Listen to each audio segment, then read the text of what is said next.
Également impressionnant dans le sable comme d'habitude, le jeune italien. Qualification pour Seb Pourcel. Pascal Leray malheureusement n'est pas passé directement, il a tapé dans la grille de départ, il est parti très loin, il est revenu 13e et malheureusement il ne s'est pas qualifié directement. Pas de qualif également pour Thomas Allier qui était dans les 10 jusqu'au bout, qui est tombé à 2 tours de la fin, et puis pas de chance non plus pour Boissière et Antoine Letellier. Dans la deuxième manche, Patrick Caps s'est imposé, on l'avait déjà vu de retour en forme, hein, Pierre-Yves à Totchental, il gagne devant McFarlane, Rattray, Michael Maschio 5e de cette manche, c'est bien. Et puis côté français, il n'y avait pas d'autres français dans cette deuxième manche de qualif. Et au repêchage, c'est Rui Gonçalves qui s'est qualifié, le portugais, devant Alessio Chiodi et Federici qui étaient tombés tous les deux lors de leur manche de qualif. En revanche, eh bien, Pascal Leray 9e temps ne passe pas, Thomas Allier 12e et Antoine Letellier 17e resteront malheureusement sur le bord de la piste. Ah oui, les Français qui vont donc observer cette course de MX2. Alors il fait un petit peu gris, hein, on le voit, la terre ou plutôt le sable, hein, puisqu'on est à nouveau dans le sable, va très certainement faire son office. Voici donc l'homme qui occupe la deuxième place du classement provisoire, Ben Tonley, qui s'était imposé en patron, véritable patron depuis le début de la saison. Et puis on ne comptait pas forcément sur Stephen Swart très régulier, qui lui eh bien, est actuellement le leader. Oui, Stephen Swart qui a gagné le dernier Grand Prix, on s'en souvient, super victoire, la première de sa carrière. Michael Maschio avait pris la deuxième place, offrant le beau doublé à Kawasaki. Donc on va voir aujourd'hui, normalement, on avait vu lors de Touch du Grand Prix de Hollande à Valkenwaard, que Tonley dans le sable était vraiment au-dessus du lot. Aujourd'hui ça va être un petit peu plus difficile pour Stephen Swart, mais pourquoi pas, il va essayer de faire du mieux possible. On suivra également Barragan, hein, qui semblait très rapide hier. Un circuit donc assez plat avec de nombreux sauts. Au départ le sable n'était pas trop défoncé, puis au fil des courses, des entraînements, il y a pas mal, il s'est transformé, ce sable est devenu assez lourd. Vous allez voir, il y a une partie en sous-bois assez intéressante avec des cuvettes, pas mal de sauts. On devrait assister à un beau Grand Prix sablonneux. En tout cas, ça va très certainement être un Grand Prix physique, c'est certain. On espère que tout le monde dans le clan français, en tout cas en ce qui concerne Maschio et Pourcel, pourront répondre et puis répliquer au clan KTM. Et puis la grosse information également de cette catégorie, bien entendu, c'est l'absence de Marc de Ruyver, blessé à Totchental. On l'avait vu chuter lors de la deuxième manche, on ne savait pas trop de quoi le pilote hollandais souffrait. Et bien finalement c'est assez grave, problème aux vertèbres. De Ruyver s'est récemment fait opérer, il devrait en avoir pour au moins 8 semaines, donc il est absent. Aujourd'hui ça fait un concurrent au titre mondial qui ne sera pas au départ pendant quelques Grands Prix. Ah, c'est vraiment pas sa saison, hein. Il a enchaîné des confitures sur des confitures. Marc de Ruyver, c'est dommage parce que c'est un bel animateur du début de saison. Voilà, tous les hommes sont derrière la grille de départ. Il faudra suivre le numéro 90 bien sûr, le numéro 71, les deux Français sur Kawasaki. Et là, croyez-moi, il va y avoir du boulot. On vous le rappelle, comme tous les week-ends de motocross, bien entendu, le site abmoteur.fr est ouvert pour vos questions tout au long de la journée. Nous tâcherons de répondre à un maximum de vos mails, www.abmoteur.fr. On les a pas déjà vues, celles-ci? Elles étaient à Valkenwaard. Ah, c'est ça, on s'habitue à ces petites bêtes. Allez, le Grand Prix du Benelux, première manche de la journée, catégorie MX2, ça va partir dans quelques secondes. Allez, 5 secondes du départ, tout le monde engage la première ou la seconde. C'est Selon, attention au 222, Keroli qui part et qui part très fort. Ouais, comme d'habitude, super sortie de grille d'Antonio Keroli, apparemment Tonley également, bien parti, une chute derrière avec plusieurs pilotes. Alors, il y a du vert devant, il y a du Maschio. Ben Tonley, Patrick Caps également bien parti a priori. Il m'a semblé apercevoir peut-être Claudio Federici qui est pris dans la chute du départ. Ah, il y a de la Kawasaki dans l'air, Jean-Christophe, mais laquelle? Swart est loin, Pourcel également qui a complètement loupé son envolée, il est quasiment dernier Sébastien Pourcel. Alors regardez la charge que ça met aux motos. Allez, tout de suite, Ben Tonley, plus qu'aux avant-postes. Alors logiquement c'est Patrick Caps, derrière un bon Michael Maschio, Stephen Swart. Alors a priori c'est... Ah, c'est Stephen Swart, c'est Maschio qui est la plaque rouge. C'est la plaque rouge number one, de leader de ce championnat du monde. Et c'est Michael Maschio qui est très mal parti. Alors vous découvrez ce circuit avec de grands vélodromes. Et c'est Patrick Caps qui s'en sort bien dans ce début de course. Ouais, Patrick Caps de retour en forme depuis 15 jours. Il était déjà très rapide à Totchental. Il a gagné hier sa manche de qualif. Et Stephen Swart 3e. Le retour déjà de Stephen Swart, leader du championnat du monde, qui ne veut pas laisser filer les deux leaders. C'est clair qu'il est intéressant ce circuit. Vous avez vu, il y a des parties très dures comme ici et puis des parties assez molles où les motos sont en pleine charge. Allez, ça va taper dans les appuis pour monsieur Stephen Sword. Magnifique saut, appel de saut. Nous rentrons dans la partie. On dirait les Landes un peu. Au niveau du décor. Cairoli qui est pas mal aussi. On a aperçu Alessio Chiodi. Eh oui. Surprise. Et puis la Suzuki de Marvin Vandel, également un des spécialistes du sable. Tyler Rattray est en train de revenir sur la petite 125, numéro 16. Et Chiodi aussi qui a l'air d'en remettre des louches. Pour revenir au contact, une partie un peu supercross, des whoops, vraiment un circuit très complet, hein, ça va être sympa. Et les whoops, Stephen Sword en troisième position toujours, et Patrick Capps qui arrive pour l'instant à tenir le rythme derrière Ben Tonley. On s'en souvient, Patrick Capps n'est pas le premier venu. Il y a 2 ans, il était à la lutte avec Michael Maschio et Steve Ramon pour arracher le titre mondial jusqu'à la dernière course. Donc c'est un client. L'année dernière, il avait connu une saison difficile en MXGP au guidon d'une KTM. Il est de retour dans une catégorie qui lui a toujours souri, celle des 125 au guidon d'une YZF Yamaha. Patrick Capps donc de retour, c'est bien pour la fin de saison. Oui, d'autant que depuis le début de saison, il était vraiment en demi-teinte, hein, pas de coup d'éclat. Et là, ça a l'air d'être bien parti pour faire un bon coup. Allez, Tonley, Sword, Vandel, Cairoli, Rattray. Ensuite, Von Jeffunken, ça c'est du local, Stevanini. Alessio Chiodi, 10e position. Priem, Dob, Lune, McFarlane, 14e position. Où sont les Français? Michael Maschio, 18e position. Federici en 17e position. Dites-moi, Barragan, 19e. Pourcel, 22e. C'est compliqué hein, pour les jeunes dans ce début de course avec Pourcel et Barragan. C'est dommage pour Barragan qui avait vraiment hier réussi une course assez incroyable.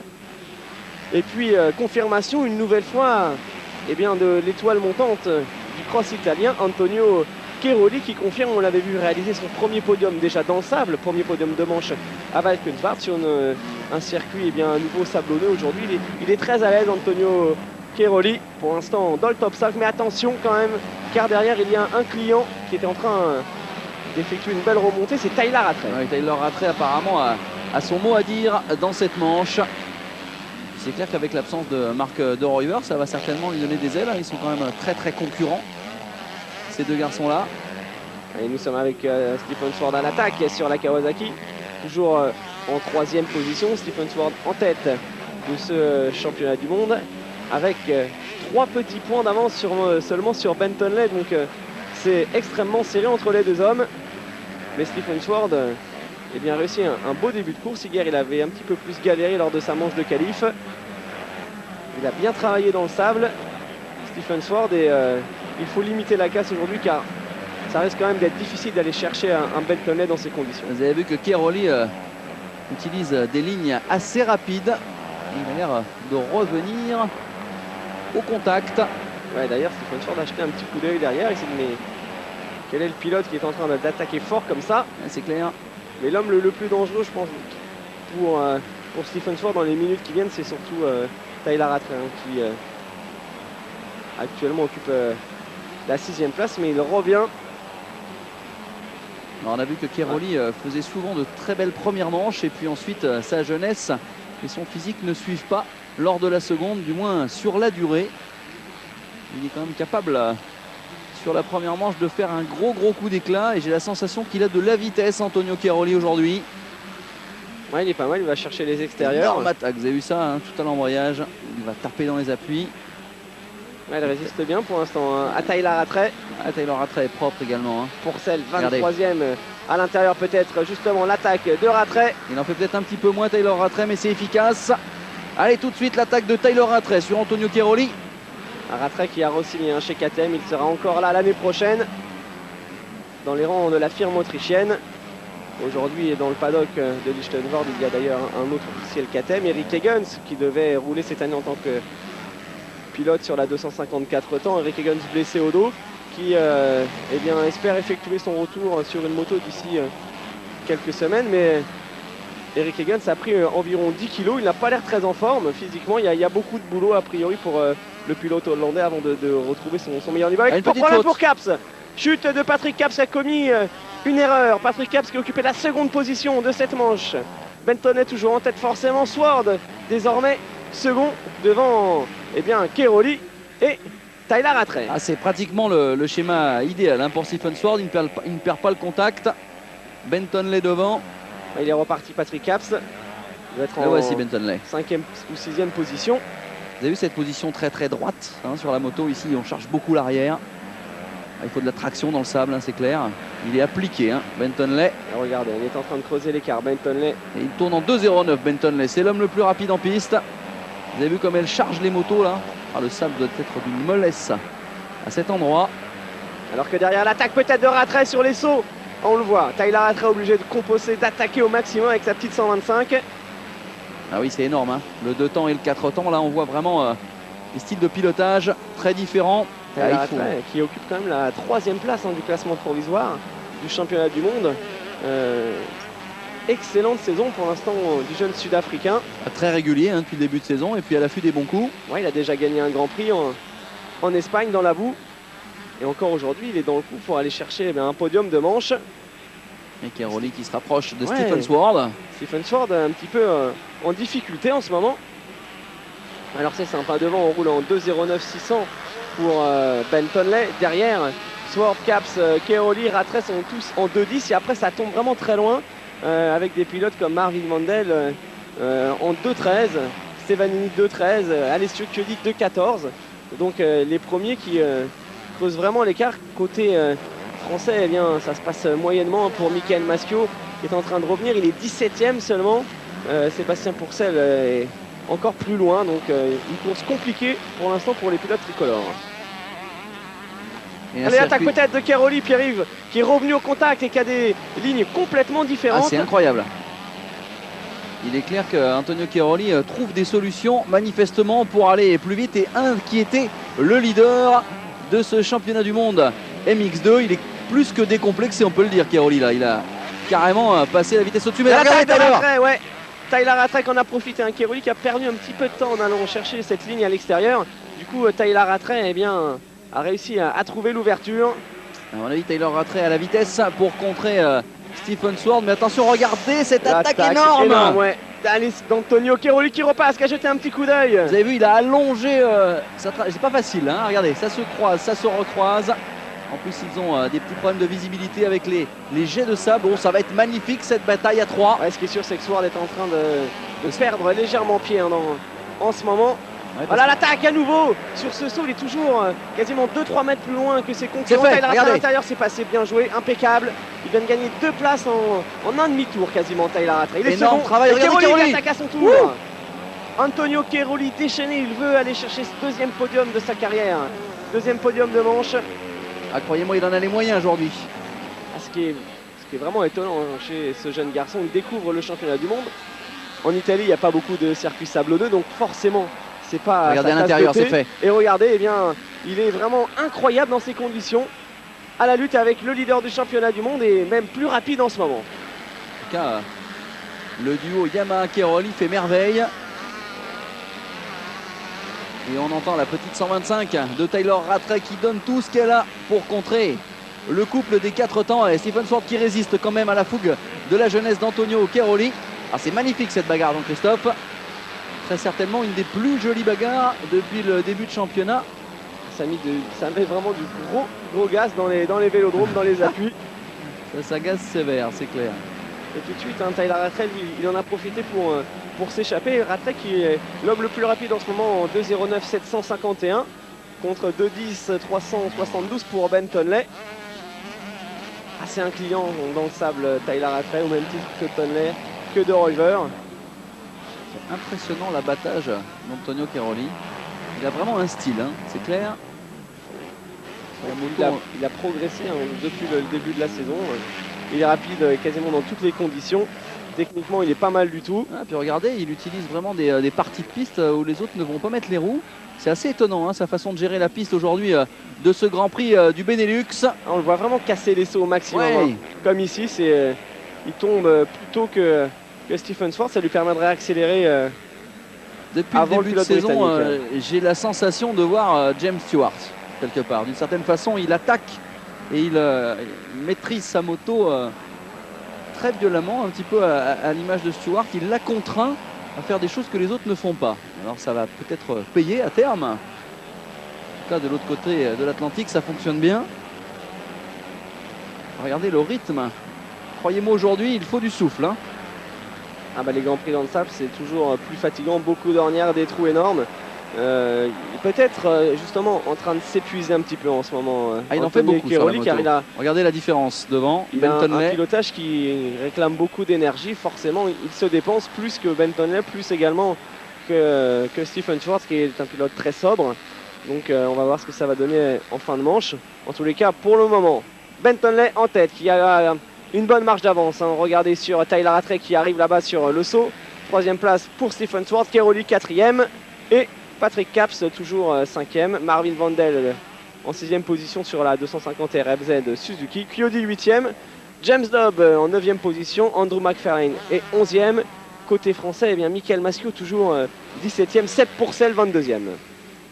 Ah, c'est difficile pour les Français dans cette manche. On a déjà 4 protagonistes tricolores qui regardent ça depuis le bord de piste. Et puis Pourcel et Maschio qui sont en train de subir la loi du sable aujourd'hui.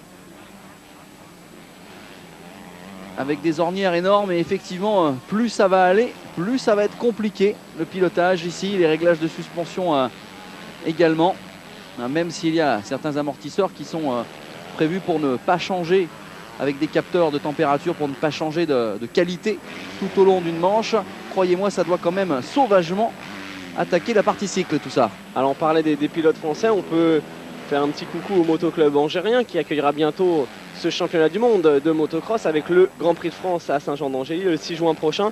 Et bien en plus de Leray, de Pourcel, de Allier, de Michael Maschio, d'Antoine Letellier, d'Anthony Boissière, de tous les pilotes français engagés dans ce championnat du monde. Saint-Quentin. Eh bien on retrouvera pas mal de jeunes pilotes à Saint-Jean-d'Angély avec Christophe Pourcel qui sera là, Nicolas Aubin, Jérémy Taou, Pierre-Alexandre Renet, Steven Frossard. Donc tous les jeunes pilotes du championnat d'Europe 125 auront la chance de venir rouler au Grand Prix de France et ce sera l'occasion pour nous, on l'espère, de découvrir eh bien, notamment Pourcel et Aubin que l'on n'a pas encore vu vraiment sur notre antenne, qui sont deux jeunes qui sont vraiment extrêmement rapides en championnat de France junior. Oui, c'est clair, et puis qui défraient la chronique déjà dans leur catégorie depuis un sacré bout de temps. On les annonce comme les grosses valeurs montantes de la catégorie. Alors les deux Pourcel côte à côte en championnat du monde, ça va être sympa. Ouais, ça va être pas mal. Avec le jeune Christophe qui a vraiment effectué un retour fracassant en championnat d'Europe. La semaine d'après, il a gagné l'épreuve du championnat de France junior, la première de sa carrière, après 2 abandons de Nicolas Aubin. Et justement aujourd'hui, il y a un championnat de France junior du côté de Chauvigny. Et on essaiera de vous donner les résultats tout au long de la saison. Alors Jean-Christophe, j'ai la sensation que les AB d'or de l'internet aujourd'hui se réveillent. Oui, avec bien Gilles Lecoq hein, qui ouvre le bal. Qui même fait le freinage, hein, on peut le dire. Donc voilà, toujours présent devant son poste. Qui aimerait savoir sur quelle moto courent les pilotes cadets. Sur des 85 cm3, bien entendu. Un championnat de France cadet cette année très ouvert. Également que Marvin Musquin, Aranda, Souberas, d'excellents pilotes qui se bagarrent depuis le début de la saison. Alors s'il y a un championnat de France cadet qui passe pas loin de chez vous, n'hésitez pas à aller voir la relève du cross français, c'est toujours très intéressant. On a vu Marvin Vandal à l'attaque. Derrière, ça se complique. Alors Karl Lund, le numéro 55, qui avait connu lui aussi des petits soucis. Hein. On s'en souvient à Tetchental avec un abandon. Ils sont beaucoup là en bagarre pour cette 7e place. Chiodi, Vandelm, James Dobb. Chiodi qui a dû repasser par la case Last Chance, le repêchage. Ouais, victime d'une grosse chute vraiment hier à Alessio Chiodi. Même chose pour Federici, les deux Italiens qui ont pris des motos sur la tête. C'était assez tendu. Ils ont dû ensuite se qualifier via le repêchage. Ils sont là aujourd'hui. Et pour l'instant, Marvin Vandal serait en train d'offrir à Suzuki un des meilleurs résultats de la 2,5 4 temps depuis le début de saison. Ouais, alors si les Kawa n'ont pas de problème, c'est vrai qu'on n'a pas encore eu la chance de voir des grosses perfs de pilotes au guidon de Suzuki. C'est la même chose aux États-Unis avec notamment Steve Boniface qui a vraiment sans arrêt des problèmes mécaniques. Alors on a du mal à comprendre pourquoi, car logiquement les machines sont exactement les mêmes, mais eh bien, chez Kawasaki ça se passe bien, chez Suzuki c'est compliqué. Et puis regardez, ça pourrait se compliquer également pour Tyler Rattray revient. Pour Ben Tonley dans quelques minutes, car en ce moment Tyler Rattray fait le forcing, il revient. Regardez, il a son coéquipier chez KTM en ligne de mire. Énorme vitesse de passage, on l'a vu là dans le vélodrome, il est motivé, hein, Tyler Rattray. Ah, ce serait pas mal. Ah, en tout cas, ça met du piment, hein, dans ce classement provisoire du championnat du monde. Stephen Sword n'est pas en mesure de lutter, a priori, aujourd'hui, face aux hommes de KTM. Ah, c'était un petit peu prévisible, hein, c'est vrai qu'on l'avait déjà vu à Valkenswaard. Dans le sable, il avait connu quelques difficultés, mais l'objectif pour Stephen Sword aujourd'hui, c'est de limiter la casse, hein, et ça se passe bien pour le moment. Regardez l'efficacité de Tyler Rattray ici, avec sa petite deux temps. Ah, c'est toujours agréable, hein, d'entendre le bruit du deux temps, le bruit rageur à l'attaque. Et ben là, il y a vraiment, au niveau des chronos, c'est énorme. Car l'homme le plus vite en piste, c'est Tyler Rattray. Il roule en 2,08 792. Il reprend 5 secondes au tour à Ben Tonley. Entre 5 et 3 secondes selon les tours. Lors du dernier, Tonley roulait en 2,11. Tyler Rattray en 2,08. Et derrière, alors Sword 2,13, Keroli 2,13. Patrick Caps en 2,11 pas mal qui est en train de revenir. Dans 3 virages. Assez incroyable, hein, la vitesse de pointe en ce moment de Tyler Rattray. Ouais. Ben Tonley, meilleur tour 2,09. Ah, il va être contesté, Ben Tonley, aujourd'hui. C'est dommage, il avait pris une belle avance, hein. Il s'est peut-être un peu endormi. Ou alors le panotage n'a pas fait son effet, parce que là il faudrait se réveiller, hein. Regardez derrière. Ah, on pensait qu'il allait s'envoler, gérer tranquillement son leadership. Bien, regardez derrière. Noté d'un sens tant mieux pour le spectacle. Alors Tonley et Tyler Rattray qui se connaissent bien, qui ont déboulé en Europe tous les deux en même temps. Ils ont débuté leur carrière dans le même team, chez Vangani et KTM. Ils ont à peu près le même âge. Ils sont chez KTM, beaucoup de points communs entre les deux hommes. Là. Et puis grosse concurrence quand même, hein, ça c'est clair. Ouais. Le premier est néo-zélandais, Ben Tonley, le second d'Afrique du Sud. Ça, voilà, ça s'équilibre. Hein. Maintenant 2-11 dans le 8e tour. Ben Tonley qui a essayé de réagir. Ouais, mais là le gros du travail a été fait par Tyler Rattray pour revenir au contact. Ça nous promet une fin de manche haute en couleur. Derrière, c'est toujours également très tendu entre Sword et Keroli. Quasiment une petite seconde d'écart entre les deux hommes. Patrick Caps qui continue de faire une très belle course. On a Christophe Saletz qui s'est invité lui aussi dans les premiers. Chiodi 7e, James Dobb 8e, Marvin Vandel en 9e position. Maschio qui revient petit à petit, 15e. C'est difficile, hein, pour Michael aujourd'hui. Et puis en revanche, 7 pour celle, hein, encore plus loin malheureusement. Federici Barragan dans la douleur aujourd'hui. Allez, ça y est, c'est fait. Puis arrive dans quelques secondes. Tyler Rattray va pouvoir porter son attaque. Il est revenu au contact de Ben Tonley. Dans les whoops, il est beaucoup plus vite, on l'a vu tout à l'heure. Alors aujourd'hui, il est beaucoup plus vite partout. Le supporter numéro 1 de Tyler Rattray s'appelle Stephen Sword. Hein. Forcément. Ah, ça c'est clair qu'il est en train de faire du gros travail pour l'homme à la Kawasaki. Et ce qui est très intéressant sur ces circuits allez, avec chute du numéro 65, Manuel Moni, l'italien. Ce qui est intéressant dans ces circuits sablonneux, c'est vraiment les multiples possibilités de trouver l'ouverture. Il y a beaucoup de trajectoires. On l'a vu, certains pilotes vont chercher les extérieurs, recoupent les virages. Il y a beaucoup d'ornières. On peut varier et c'est très intéressant, même si hier, eh bien, certains pilotes se plaignaient un petit peu de cela. Disons que c'était plutôt mono-trajectoire. On voit aujourd'hui qu'il y a quand même vraiment moyen de faire la différence. Ouais, puis il y a un circuit qui évolue, hein, tour par tour. C'est aussi extrêmement facile d'aller à la faute sur un tracé tel que celui qu'on nous propose aujourd'hui pour le Grand Prix du Benelux. Et Ben Tonley qui semble, en tous les cas, en remettre un petit peu. Ouais, il en a un peu sous le coup de Ben Tonley. Il a bien compris qu'il n'allait pas falloir s'endormir. Car derrière, Tyler Rattray et poil d'eau, il a déterré la hache de guerre, littéralement.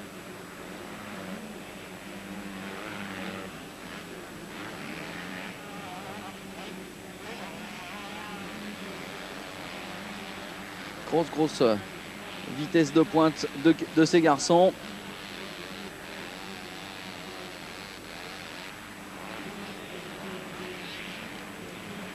Le retour de Patrick Caps.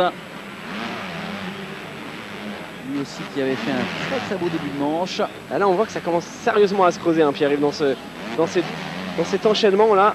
Ah ouais, des pif-paf assez sévères. Les deuxièmes manches vont être, je pense, physiquement très compliquées. Ah, il sera intéressant de voir la différence de vitesse, hein, entre le MX1 et le MX2. Là, je pense que le MX1 devrait mieux s'en sortir.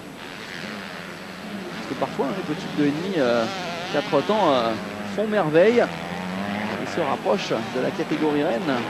Alors, on a une petite question, Pierre-Yves, de Jean-Noël Gou qui aimerait savoir si Mathieu Laloz aux États-Unis a bien signé un contrat avec le team moto Triple X pour disputer l'outdoor. Et bien effectivement, Mathieu qui n'avait pas réussi à conserver son guidon chez Yamaha Radio Shack a réussi à obtenir un deal avec Triple X. Donc pour les 4 premières courses de l'outdoor, c'est Larry Ward qui devait rouler pour l'équipe américaine. Larry Ward s'est blessé, donc on a proposé à Mathieu. Si ça se passe bien, il terminera le championnat avec le team. Et bien si ça se passe pas bien, au bout de 4 courses, il sera contraint d'abandonner. Donc on espère que ça se passera justement de la meilleure façon possible pour Mathieu Laloz. Le championnat outdoor qui ne va pas tarder d'ailleurs à faire son arrivée sur AB Moteur, car eh bien, la première course a lieu aujourd'hui du côté de Sacramento, donc forcément avec le décalage horaire, hein, c'est pas encore parti. Eh bien, on retrouvera cette course sur notre antenne dans environ une semaine. On vous précisera un petit peu plus tard la date exacte de diffusion. Ouais, et puis Mathieu Laloz, hein, qui a tenté l'aventure américaine, c'est pas toujours facile, hein, il faut le dire, pour des pilotes français qui partent comme ça de manière isolée, même si on a de belles expériences qui ont bien marché ces dernières années, c'est toujours une aventure un peu compliquée. L'éloignement, la barrière de la langue. Pour Mathieu, pour l'instant, ça n'a pas été très positif. Même chose pour Johnny Aubert, hein, qui s'est blessé dès le début de saison. Johnny qui, lui, eh bien, finalement, disputera le championnat de motocross, mais au guidon d'une 250 RM et non pas en 125. Donc, face à Carmichael, face à Chad Reed, face à David Villemain. Johnny Aubert qui a disputé d'ailleurs la course de préparation la semaine dernière à Glen Helen avec des résultats plutôt corrects. Et pour l'instant, un garçon qui fait du beau travail sur la piste, c'est Antonio Cairoli. Il va peut-être se faire un peu contrarier par Patrick Cap, mais pour l'instant donc, notre homme est 3e de cette manche et va gentiment peut-être aller chercher un nouveau podium dans la catégorie. Ce qui en fait un des bons piliers. Ouais, car c'est vrai que Stephen Sword a perdu du terrain. Il s'est fait doubler par Cairoli, par Patrick Caps également.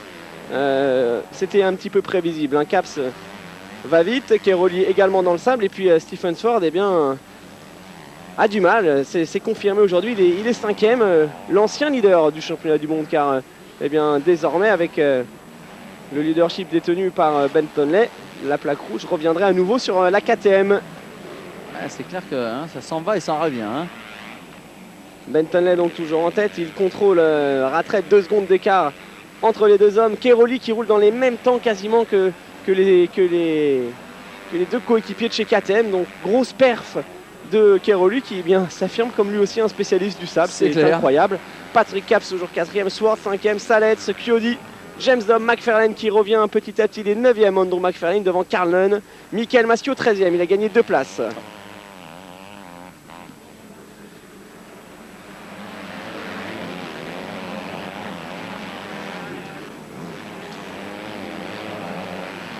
Cairoli, je ne sais pas si on peut dire aujourd'hui spécialiste, parce que j'ai vraiment la sensation que les pilotes travaillent de plus en plus pour être le plus polyvalent possible. C'est comme ça qu'on va chercher un titre mondial, et au-delà de l'expérience, eh bien, il faut être à l'aise sur toutes les natures de circuit.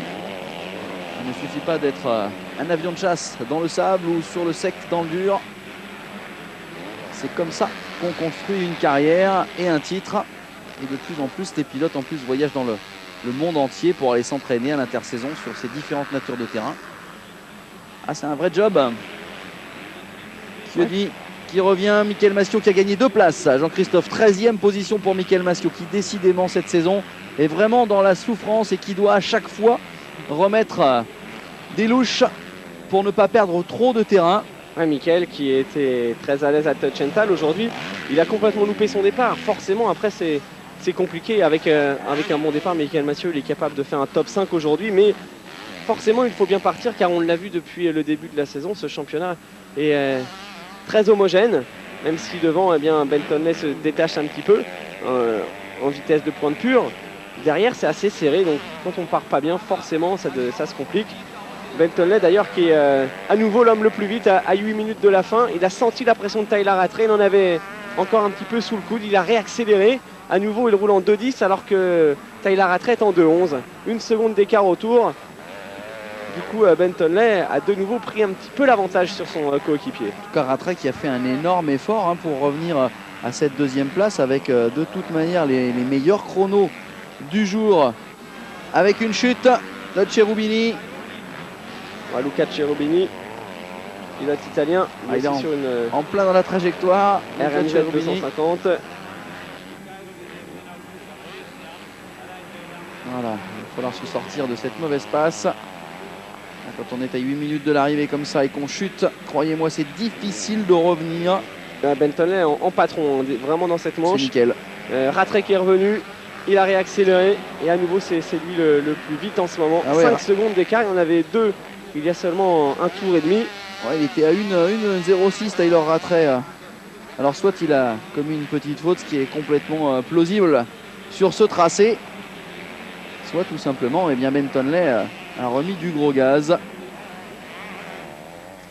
Il devait avoir un peu de réserve. Alors Michael Masciu il est 13e mais il revient sur les pilotes qui sont juste devant lui.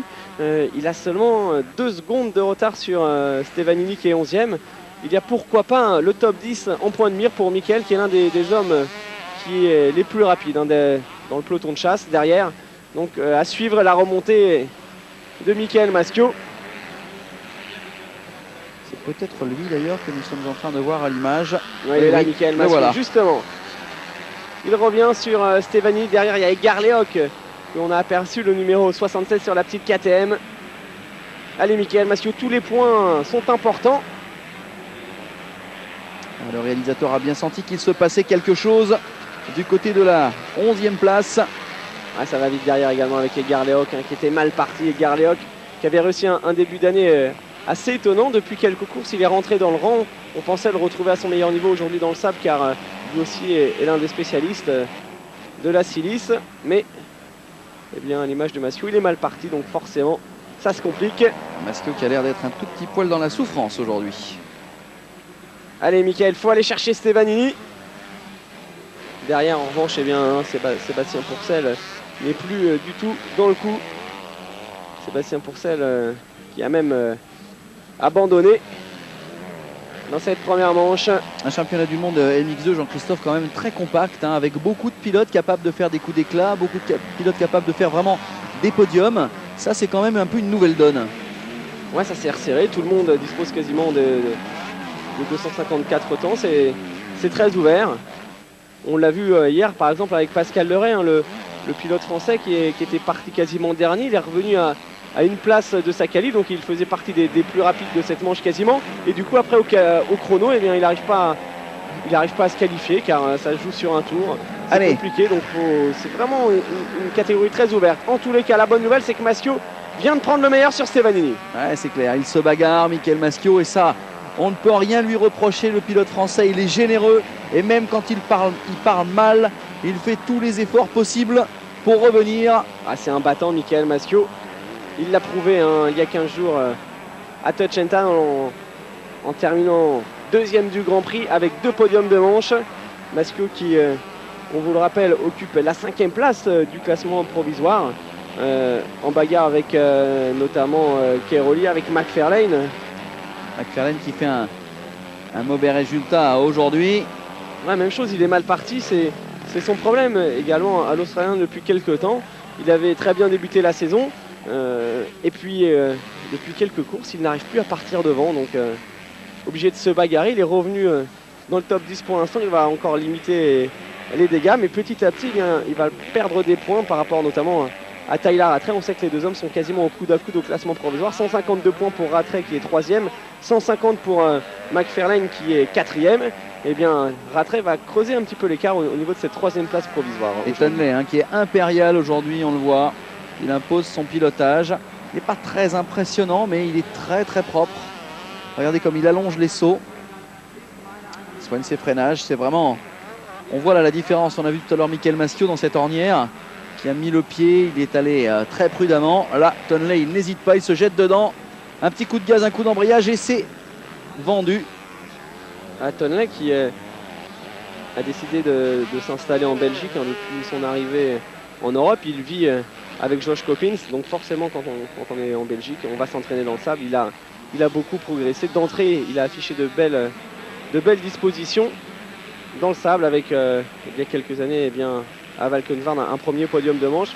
Il confirme, c'est vraiment un pilote complet, un pilotage sans trop de failles pour Ben Tonley, même si à Tuchenthal, on l'avait vu il y a 15 jours commettre une petite faute tout seul dans la deuxième manche alors qu'il était en tête assez facilement.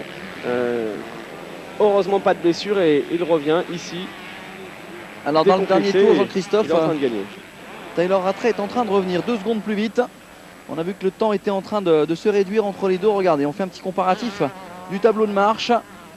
Ouais, dans le 14e tour, 2.14, 0.92 pour Tonley, 2.12, 504 pour Tyler Rattray. C'est équilibré, mais Rattray revient un tout petit poil. Ouais, alors c'est vrai Tonley. On l'a déjà expliqué dans le sable. Il est facile de faire une petite erreur. Il suffit de louper une ornière, de faire un petit travers. 2 secondes dans le sable, en fait, c'est pas énorme. Ça peut se perdre et se rattraper très rapidement. Mais quand même, une belle performance de Tyler Rattray aujourd'hui, qui au nez et à la barbe de tout le monde est en train de faire voir que le deux temps a encore son petit mot à dire en championnat du monde. Et puis tout simplement il grignote des points sur Stephen Sward. Il est même possible que Rattray revienne au contact de la seconde place du provisoire. Alors, on avait un petit mail de la part de Valou17 justement qui voulait savoir quand sera diffusé l'ouverture du championnat de motocross outdoor. Vous avez la sur réponse. l'antenne d'AB Moteur, bien sûr, ce sera le lundi 24 mai. Donc à ne pas louper le retour de Carmichael à la compétition. Kevin Windham, Chad Reed, David Villemain. Et puis en 125, Stewart, Eric Sorby, Ivan Tedesco, tous les meilleurs pilotes américains à suivre, bien entendu, sur l'antenne d'AB Moteur. Et puis n'oubliez pas également le grand concours avec notre partenaire Motoverte qui vous permettra de gagner en fin de saison une 450 CRF. Pour cela, il faut téléphoner et répondre aux 3 questions qui vous sont posées lors de chaque Grand Prix.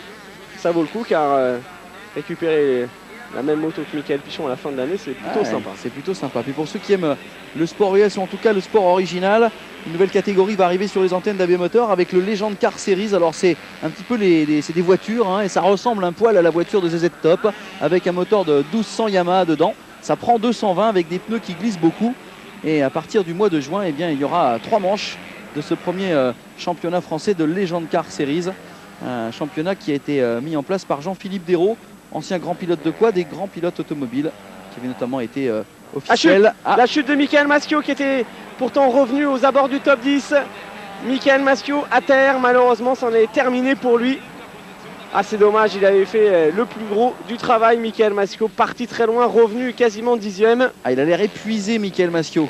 Il a dû s'en prendre une sévère parce que quand on se relève comme ça, difficilement, même s'il ne s'est pas fait mal, eh bien c'est le souffle qu'on perd.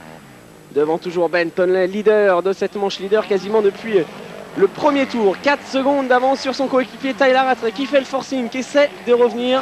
Ça fait un petit peu le yo-yo entre les deux hommes, toujours à l'avantage du pilote néo-zélandais.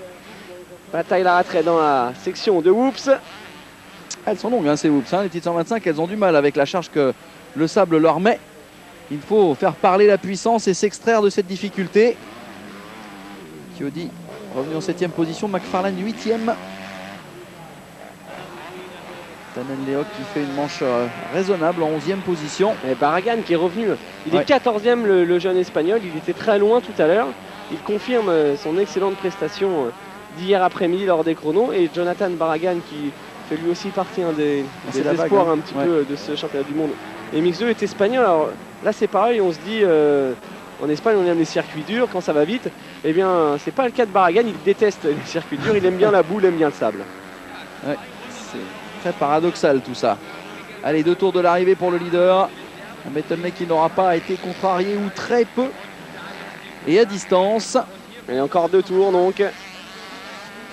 Une première manche qui est passée assez vite, pour nous en tous les cas. Peut-être un petit peu moins pour Ben Tonley et tous ses principaux adversaires. Ah, ça fait fonctionner les petits bras musclés, c'est sûr. Beaucoup de souffle, il va falloir récupérer dans les mobilhomes, faire du vélo, du souffle, des étirements pour bien repartir. Alors Benton aujourd'hui qui est le seul pilote à disposer d'une 254 temps, puisque eh bien, Marc de Roever est absent. Assez dommage hein, cette blessure de Roever qui une nouvelle fois on attendait beaucoup de lui en début de saison. Il avait parfaitement débuté à Zolder et puis ensuite nombreuses petites chutes, des petits pépins et pour finalement se blesser assez gravement. Alors on sait que Bentonley lui a annoncé que l'an prochain eh bien, il resterait une saison supplémentaire finalement en Europe alors qu'il était prévu qu'il s'en aille aux États-Unis. Maintenant on se demande si Marc de Roever ne devrait pas en faire de même pour s'aguerrir encore un petit peu, aller chercher pourquoi pas un titre mondial l'année prochaine avant de partir là-bas car pour l'instant Marc de Roever, même si c'est un pilote vraiment excellent, technique, il n'y a pas grand chose à lui reprocher, il n'est peut-être pas encore non plus prêt à 100% pour aller aux États-Unis. Ah, c'est clair qu'il manque de background et puis c'est clair qu'arriver sur les terres de l'oncle Sam avec un titre de champion du monde, c'est pas plus mal au niveau des contrats et du mental. Alors à nouveau un petit mail de Jean-Noël Gou. On parlait tout à l'heure des pilotes français qui galéraient un petit peu aux États-Unis. C'est le cas de Mathieu Laloz. Est-ce que ces Français gagnent bien leur vie en étant dans les profondeurs du classement là-bas? C'est difficile à dire. En fait, Mathieu Laloz, je prends l'exemple de Mathieu qui est parti aux États-Unis la première saison, il a signé quand même un contrat officiel chez Suzuki, donc un contrat d'usine. Il a pris environ 100 000 $ pour l'année. C'est l'équivalent de ce qu'a pris par exemple Steve Boniface ou Eric Sorby. Maintenant, la deuxième saison chez Yamaha, il a probablement pris la moitié. Et là, en fin de saison, non, Mathieu Laloz, c'est moyen pour lui forcément. Ça se passe un peu mieux pour Eric Sorby, pour les pilotes qui arrivent à faire des podiums, à récupérer des bonus. Car 100 000 $, c'est vrai que ça fait une belle somme, mais il faut savoir qu'aux États-Unis, la vie est très chère, les loyers sont chers, tout est beaucoup plus cher, donc c'est bien, mais c'est pas non plus. Le cross business aux US, c'est très loin des 4,7 millions de dollars que prendra Ricky Carmichael l'année prochaine chez Suzuki, ou alors du chèque qui attend James Stewart pour passer en 250. Ouais, puis il est clair qu'il y a une exploitation des images de ces sportifs aux États-Unis qui n'a rien à voir avec celle qui est ici donnée en France. Ce sont de vraies stars. Hein. Quand on prend un Jeremy McGrath aux États-Unis, c'est une grande star du sport US. Carmichael, Pastrana qui sont reconnus dans la rue. Hein. Alors, je pense pas que si Michael Pichon se promène sur les Champs-Élysées, on vienne lui demander des autographes. C'est dommage. C'est bien dommage. Mériterait. En revanche, eh bien c'est vrai que McGrath est une star, Pastrana est une star aux États-Unis, c'est pas tout à fait la même chose, car le motocross et le supercross, surtout le supercross, eh bien, sont des disciplines phares. Hein. Très diffusé sur les antennes US. Allez, Bentonley, toujours leader, qui a parfaitement contrôlé cette première manche. C'est son bon départ, tour, Bentonley. Ouais. Vraiment une belle piste. Que cette piste de Lichtenvoorde, pas facile à dire, Lichtenvoorde. Et une très belle première manche avec de belles bagarres. À quelques instants, j'ai cru que Tyler Rattray allait frôler l'exploit. Ouais, moi aussi, on y pensait tous. Ah, c'est bien quand même. Hein, il était revenu, il a dépensé beaucoup d'énergie, il avait pris un moins bon départ. Et puis l'expérience de Tonley, la condition a fait la différence en fin de manche. Tonley donc qui va gagner cette première manche devant probablement Rattray. Keroli, on n'en a plus trop parlé, mais il est toujours troisième devant Patrick Capps. Décidément, eh bien, il va monter sur son deuxième podium, c'est fait pour Bentonley, vainqueur, qui reprend la tête du championnat du monde. Voilà, on se félicite bien sûr chez KTM. Il avait perdu cette plaque numéro rouge il y a 15 jours. Eh bien, il est en train de la récupérer. Très belle course. Nous en parlions tout à l'heure, Pierre-Yves, de McFarlane, qui était dans les profondeurs du classement, qui en fin de course eh bien, a réussi à venir prendre la 6e place. Donc, une grosse perf d'Andrew McFarlane. Ah, il est revenu fort. Patrick Capps, donc 4e. Sword qui conserve sa 5e position, qui limite parfaitement les dégâts. Chiodi 8e, James Dobb 9e, Carl Nunn 10 et Garleoc 11. C'est dommage pour Michael Massio avec cette chute. Barragan 13. Et puis le dernier point pour Claudio Federici, 20e seulement. Il était sur le podium là, il y a 15 jours. C'est clair. 20e, on l'avait vu chuter tout à l'heure. Regardez, il est très certainement un petit peu touché physiquement, le vainqueur. Il a chaud, regardez. Eh oui, il a mouillé sa chemise, c'est certain. Eh bien, on va voir si le visage est déconfit au micro du grand Pascal Audiquer, grand par la taille et par le talent. Et voilà Bentonley donc qui va récupérer et qui se dirige donc vers le point interview. Toujours très calme, hein, même dans la vie. Hein. Il est très décomposé dans ses gestes, Bentonley. Ça s'affole jamais. Et Antonio Cairoli, le 222, qui fait à nouveau une très belle manche. Regardez, Cairoli, qui vient féliciter le vainqueur. Et qui ne rêve que d'une chose, c'est de lui piquer sa place. Il fait une bonne opération avec cette victoire en Bentonley. Ouais, et Taylor Rattray fait aussi une belle opération parce que Stephen Sword termine en 5e position. Il va grappiller des points, c'est certain. Des points importants.